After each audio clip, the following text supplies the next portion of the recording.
এই নামটি উচ্চারণ করতে হলে তারেক রহমানের অজু করে নামটি উচ্চারণ করবেন, কারণ স্বাধীনতার মহান ঘোষকের সুযোগ্য পুত্র বাংলাদেশের বৃহত্তম রাজনৈতিক দলের চেয়ারপারসন হচ্ছে বেগম শহীদ প্রেসিডেন্ট জিয়া উত্তরসূরি তারেক রহমান।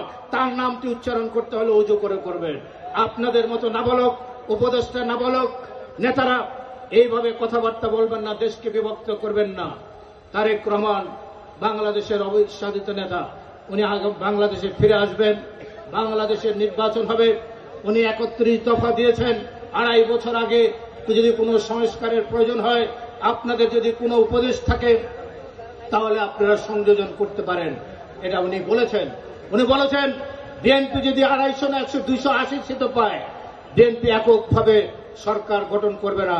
যারা আমাদের সাথে আন্দোলন সংগ্রামে ছিল, আমরা সবাইকে নিয়ে জাতীয় সরকার গঠন করব। কারণ শেখ হাসিনা বাংলাদেশের এমন কোন প্রতিষ্ঠান নাই যে প্রতিষ্ঠান ধ্বংস করে দেয় নাই। 27 লক্ষ কোটি টাকা বাংলাদেশ থেকে তার পরিবার লুণ্ঠন করে বিদেশে পাচার করেছে। এই টাকা ফেরত আনতে হলে আমাদেরকে একটি ঐতিহাসিকভাবে একটি জাতীয় সরকার গঠন করে, সৎ মানুষের সরকার গঠন করে আমাদের দেশ পরিচালিত করতে হবে। তেমনি ভাবে